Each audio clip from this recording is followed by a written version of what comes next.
हिमाचल विधानसभा में जिन 6 विधायकों को कारण बताओ नोटिस दिया गया है, उन पर वरिष्ठ अधिवक्ता सतपाल जैन ने इन विधायकों ने ऐसा कोई काम नहीं किया है जो एंटी डिफेक्शन कानून के दायरे में आता है। हमारे विधायकों को समय और ऑर्डर की कॉपी नहीं मिली है, ऑर्डर रिजर्व है।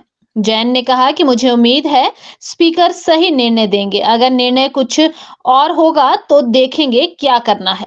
हिमाचल विधानसभा के अध्यक्ष ने, माननीय अध्यक्ष ने 6 विधायकों को आज प्रातः शोकॉज नोटिस इशू किया था under the anti defection law. 1:30 बजे उन्होंने पेश होना था, तो 1:30 बजे हम पेश हुए 6 के 6 विधायकों की तरफ से। हमने लिख के उनसे निवेदन किया कि हमको पिटीशंस की कॉपी नहीं मिली है, एनेक्सर्स नहीं मिले हैं, सिर्फ आपका नोटिस मिला है, हमको 7 दिन का टाइम दिया जाए ताकि हम रिप्लाई फाइल कर सकें। Under the anti defection rules, rule 7 जो विधानसभा के अपने बनाए हुए हैं, उसके अंतर्गत जिसके खिलाफ पिटीशन आती है उसको कम से कम 7 दिन का समय रिप्लाई फाइल करने के लिए दिया जाता है। हमारा रिप्लाई देने का अपना राइट है, हमको रिप्लाई देके अपनी बात हमारी कहने का मौका दिया जाए। 1:30 बजे बहस शुरू हुई थी, 2 बजे स्पीकर साहब ने कहा कि मेरा विधानसभा का सेशन है और मुझे जाना है, तो फिर 4 बजे का समय रखा। 4 बजे हमने एक और एप्लीकेशन दी कि हमको रिकॉर्ड इंस्पेक्शन करने की परमिशन दी जाए। आप कह रहे हो हमने ईमेल से पिटीशन भेजी थी, कितने बजे भेजी थी, किसको भेजी थी, किसी ईमेल आईडी पे भेजी थी, वो एप्लीकेशन रिकॉर्ड पे आ गई है।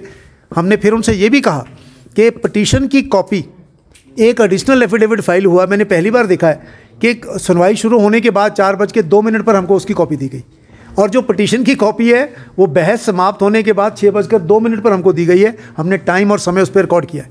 जो प्रोसीजर है इस केस का, जो सुप्रीम कोर्ट ने लॉ ले डाउन किया हुआ है, उसकी अटर वॉयलेशन है। हमने उनसे रिक्वेस्ट किया है कि हमको समय दो, हम रिप्लाई फाइल करेंगे, उसके बाद बहस करके निर्णय करिए।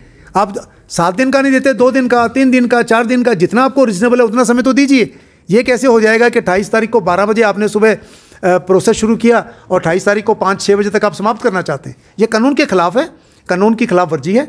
और मैंने उनको ये भी कहा, मैंने कहा आपका निर्णय लेने का अधिकार है, लेकिन हमें भी अपनी बात कहने का अधिकार है। आप सिर्फ जो पिटिशनर कह रहा है वो सारा सत्य है और रिस्पोंडेंट्स जो कह रहे हैं उसको सुनना ही नहीं है, ये ठीक नहीं है। तो मुझे पूरा विश्वास है उन्होंने अपनी जजमेंट रिजर्व की है, वो सही कानून के अनुसार निर्णय करेंगे। निर्णय आने के बाद हम तय करेंगे आगे हमको क्या करना है।